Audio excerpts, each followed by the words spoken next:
This is Basket Case Clubs, CPR Group's podcast where we turn basket case clubs into showcase clubs.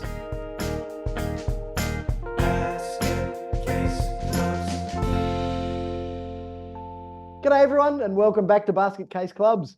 I'm Michael Connolly, and for those of you who've never seen me before, this is actually what I look like. Devilishly handsome, hey. I am pleased to be your host again on Basket Case Clubs, again, as usual. And joining me this is my, can I say younger?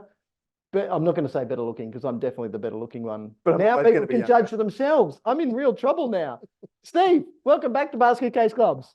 Thank you. And in case you didn't notice, we're doing this in real time, in real and together. life. Like, is this like only our second episode in the same room? We're drinking wine. Cheers. So this could be dangerous. We had a real concern, like, because we're setting up, and Steve's wine is far more finished than mine because I was running around because I wasn't setting everything up because I thought, well, this is what I'm gonna put where. And we had a glass of wine because it's quite late in the evening. No, it's not that late in the evening. It's only 8:15. We'll fix that. It's not 8:15 in the morning every time you talk about it being a long time between drinks. So his wine is far more finished than mine is. And then the wines are still sitting on the table when we started. So we have had. So you get to see what we're really like. Episodes. We have. Yeah. It's just that people haven't seen us doing so. That's right. Yes. We should also explain why we look dressed up. I mean, I always look dapper. No, I always look smart. I don't necessarily always look dapper. You know, when you dress well and people say, gee, you're looking smart. Of course I look smart. I'm me. And oh God, that's terrible. I'm allergic to jokes. Steve turned up from another meeting and I was cold and this was the closest jacket that I had. And then we looked at each other and said, this is going to look really weird when we do an episode in a hoodie. People are going to think we always look like this. We're setting the bar really, really high. Well, I always look like this. I don't necessarily always look like this. Yeah. Yep. Sometimes we're in COVID attire, which means up here for business and down here for snoozing. Yeah. Siesta. But it's great to be in person. I'm really looking forward to doing this, not only because of the wine. It is nice wine too. It is nice wine indeed. Yes, not that anyone else will be able to enjoy it. No, I can enjoy it vicariously through us. I've been enjoying it at a far greater rate of knots than you. But we've wanted to do this for a while, to do it in person. We've done a couple of episodes live in person. Yeah, a couple.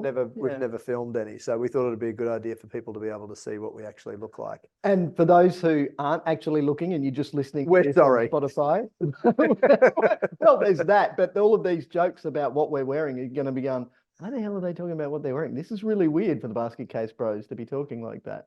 So, yeah, suck it up, or don't turn your camera or your phone on to watching if you're driving. That would be bad. Or if you're out for a run, because that would also be bad because you'll bump into a street sign or a car or somebody else. Because you will be looking at us. Right, that's enough. It's time to talk about what we're going to talk about, which is money. So we're finishing off a mini-series. It's another maxi mini-series. It is another maxi mini-series. Well, how many episodes are we up to in this mini-series? I think this is number 412. Good. All right. In this mini-series. I had it in that order, so I'm glad I was accurate. Yeah. Anyway, it's time to finish off. And this is really the fun stuff, because what I want to talk about today is how to make money.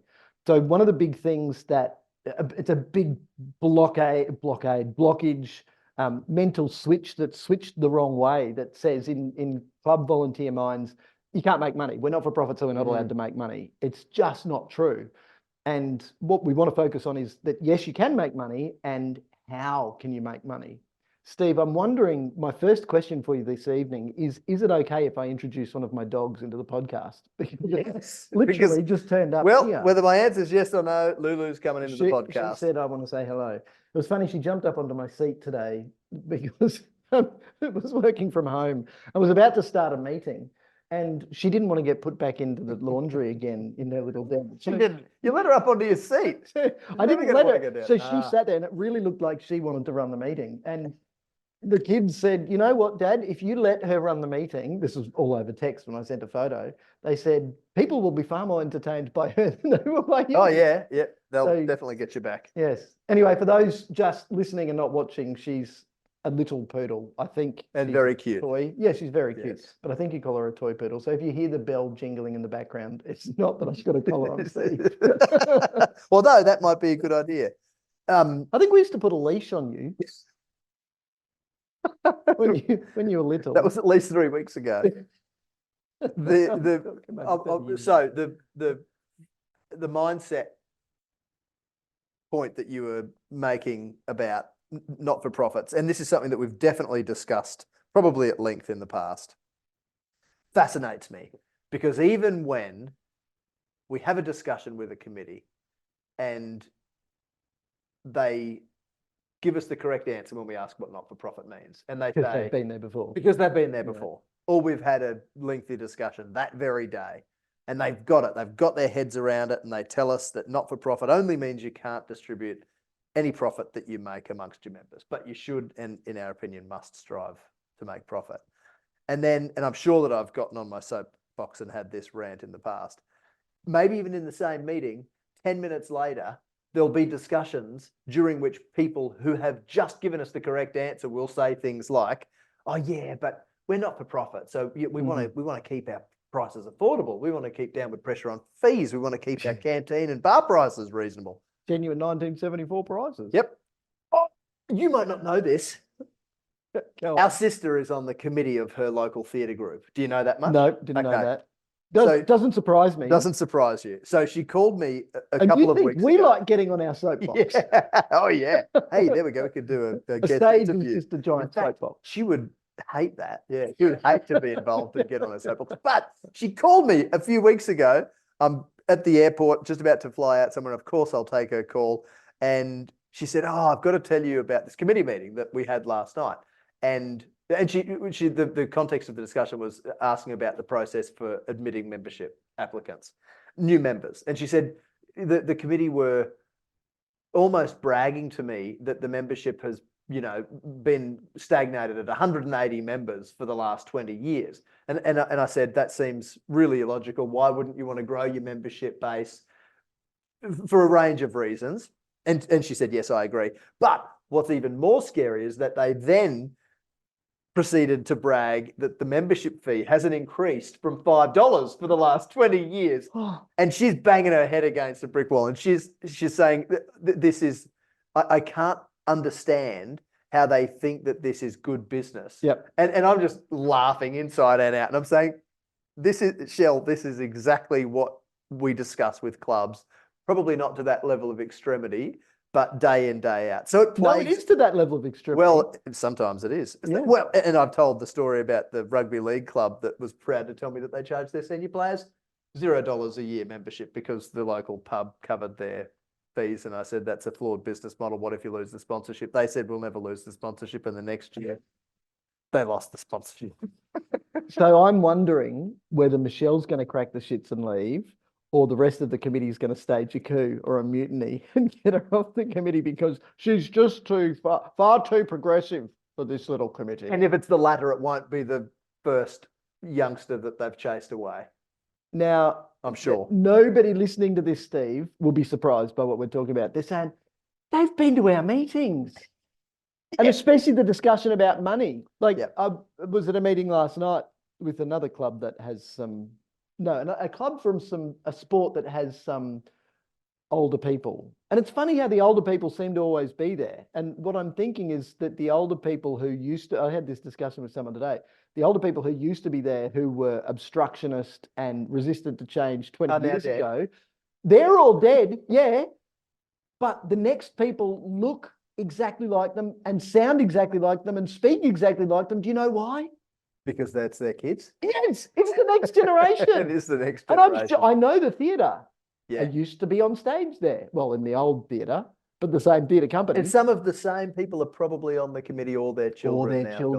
Yeah, and if it's their kids and their parents were so entrenched in the we're 180 members strong and we have $5 membership and we don't change things around here because it's the good old days and everything.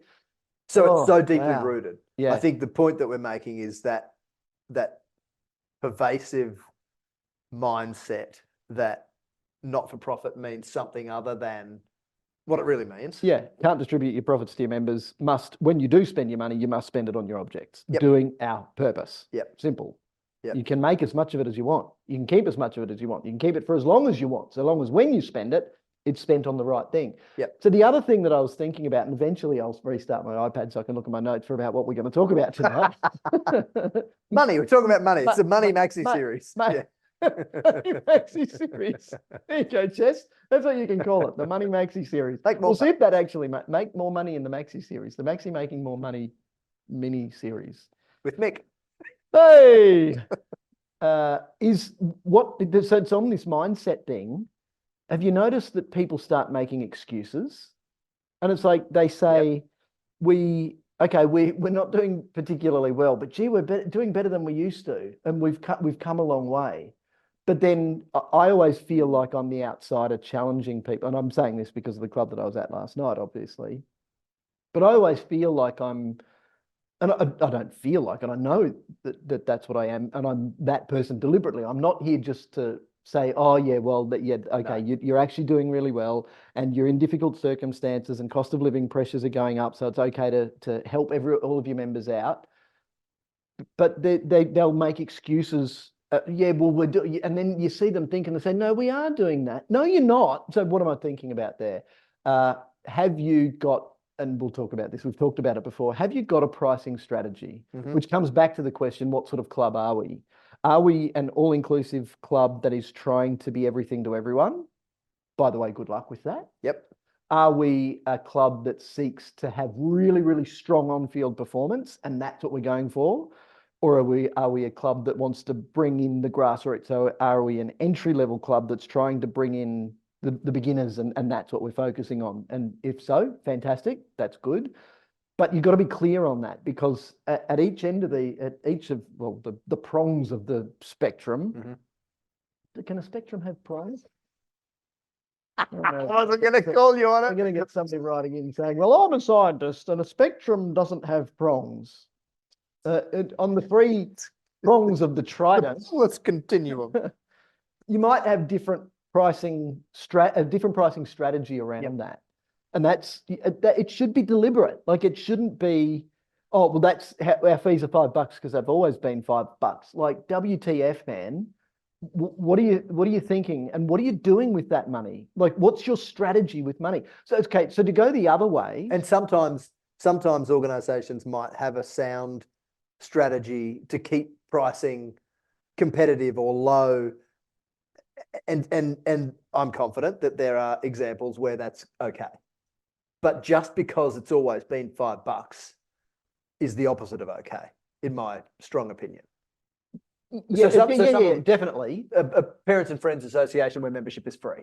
That's a very deliberate strategy that they have to ensure that every parent of a student at that school automatically gets admitted to membership, unless if they opt out. Yeah. So, but there's no fee for that, so they've got a nice strong membership base so that they can sell that to sponsors. Absolutely, exactly. Yeah. Yes. The other thing, so that's part of the strategy, and the other example that came to mind is a historical society where they charge a $20 membership fee. They've got 200 and something helpers. So these are all volunteers, but they've only got like 20 something members. So those helpers are not all members? No, not all, the helpers aren't all members. So why is everyone's too scared to ask them to pay $20 membership to become a member? The problem is there's no strategy. Okay. That's the problem. Until I was quizzing them saying, why are you charging membership fees? Because when I look at entries to the historical village on the financial statement, so as an income line item, I'm just remembering this. I'll make up figures because I won't get it right. Let's say that was $100,000 a year, because they've got a good structure for that. Needed work still because of the fact that pricing had moved and their cost structure had moved. So what they're spending money on had all moved, but their income hadn't, because they hadn't adjusted that. Put that to one side. The membership fees equated to $980 for the year. So if they're $20, we could work out how many that is.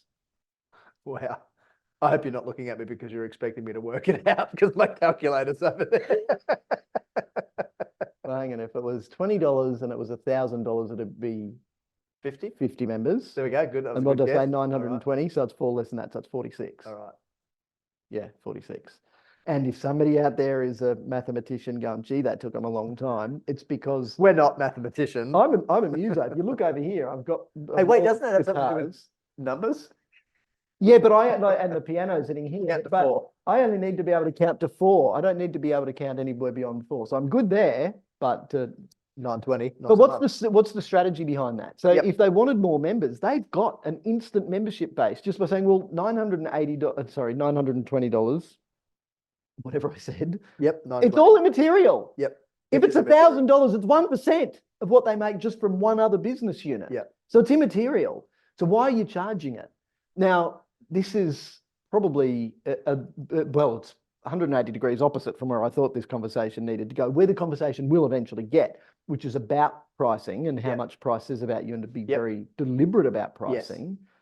But that's it. It's about being deliberate and it being a decision that a management committee or a board makes, and not just a result of this is how it's always been. But you can see and this is when we talked about budgeting, one of the things that I don't think we talked about was how budgeting can actually drive strategy. Because if we remember the traditional budgeting versus zero-based budgeting, if we take a zero-based budgeting approach, which is, I acknowledge that it is the more difficult because it actually involves a lot more crunching of the grey matter up here. But if you take that very deliberate, let's test everything before we just include it in the budget approach, then you're starting to have the right sorts of discussions. So in this case, we would have a line item that says entry fees to the village. And we would say $100,000. No, we would say zero-based. What do we want that to be? And then we're starting to have the discussion, all right, well, what is the maximum number of school visits that we can have per year? And then how can we leverage those school visits to bring mum and dad and brothers and sisters of the kids who come to the village to come back and visit? Then how can we turn a day pass into a season pass? And we give them an annual entry for, maybe it's only double, but that's then, and I'm going to give away some secrets in this discussion, because that's taking almost an insurance-based approach that says, we will charge you your premium of $1,000 a year, but we're going to do that to 500,000 people. Yep. Statistically, and this is why the most well-paid people in insurance companies are the actuarians, the mathematicians who do those calculations behind the scenes. We know that only a small percentage of you is going to claim, so we're going to make bucket loads of money. Yep. We could have the same approach with our entrance to the village, our entries to the village. Yep. Recognizing that some people won't come back, but we've shown them such a good time and demonstrated such amazing value that if you upgrade today, it only costs you another $16 to go from a day pass to an annual pass. By the way, the day pass was $16. So immediately you're doubling your fees, but you're also, at worst case scenario, you're doubling visitation. But how is that a bad thing? Because all of the other business units in the village, food and bev sales. Yep. So how much more can we sell if we have more people here? Yep. Even if it's going to be heaps of fun finding out. Absolutely. Even if, yes, they're getting in after the third time at no cost in terms of entry fee, you are still generating income through those other business units. Yeah. And what does it cost you to have people there? Especially if it's volunteers running the place. Well, that was then the next model to say, how are we going to improve the value? Yep. And so massive discussions and so many opportunities. But again, it just comes down to changing that mindset to go, this is not, we're just volunteers and we've got to do all of this for free. We can do this like the business it is, not like a business, like the business it is. Yes. So simple, but it just takes that big change, flick of that switch in people's heads. Mm. So look, this is really interesting, because where I wanted this conversation to go was to drill through a whole heap of ideas for making more money. We'll get there, but I think we're going to pull up stumps now and say that's enough for this episode, because that is enough to now go and stew on. So if you're on a committee, then what we want you to think about is, what are the excuses that we're making? What are the line items that we're not testing? What are the opportunities for considering our strategy based on how we look at money that can actually drive our business so much better and so differently? And I'm not going to shy away from calling it a business. So we've talked about the school PNC, we've talked about the historical village. When we look at sport alone, I redid these, I went and looked at the figures again. Sport alone, before we add back the value of the volunteers' time, contributes an estimated, this is by the ASC, so I'm not pulling this out of my bum, $18.7 billion a year to the Australian economy. Now, this is going to normalise. Before the volunteer. Yeah, before the value of the volunteer time goes in. Shit. And how much do you value volunteers' time? Is it $34 an hour like some of the line items in Volunteering Australia stuff says? Sugar. No. The minimum wage in Australia has just gone up to over $24, I think. If you're in IR, you can tell me I'm wrong. But from memory, when I saw it, so that is significant. That's the minimum wage. If somebody is an adult working in the canteen, the minimum you have to pay them. Oh, now I might be talking out of school. No, I think I'm right. Anyway, again, if you're an IR, you can tell me. If the minimum is 24, the value that these people should be giving, our committee members should be giving at a strategic level, I'm just going to say $50 minimum. Yep. $50 an hour minimum. In that sort of role, I think that's reasonable. And I know that Volunteering Australia have had figures around the mid-40s, for instance. Yep. And that's some years ago. So I think $50 odd per hour is very reasonable. So you add that on top of, what did you say, 18.7 billion. Billion. There's a lot in that. So, but there's a lot in that our not-for-profit sporting clubs are missing out on. Yeah. Yeah, because that does include people who are going and spending their money with private personal trainers or in gyms. What is it that you can do as a club that can capitalize on that market? Because you don't need to increase the size of your slice of that pie by very much to make a material difference to the impact that you can have in your community. So before we wrap up, I want to just introduce a little caveat. The caveat is that we're going to take the piss out of clubs that do things poorly and don't have a pricing strategy and don't. They know that by now.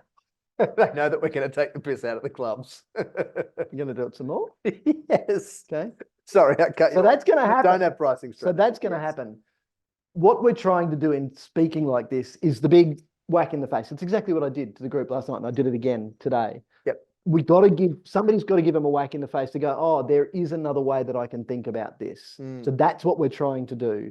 We recognize that the whole thing is nuanced, and we're not saying rush out and make massive change. We're saying make deliberate decisions and then stick by those decisions. So work out what sort of business you're in. And that's a fascinating question. My God, I've been asking that for a while now, and the amount of time it takes before I get any answers. There's a lot of gazing into space that happens when I ask that question. What business are we in?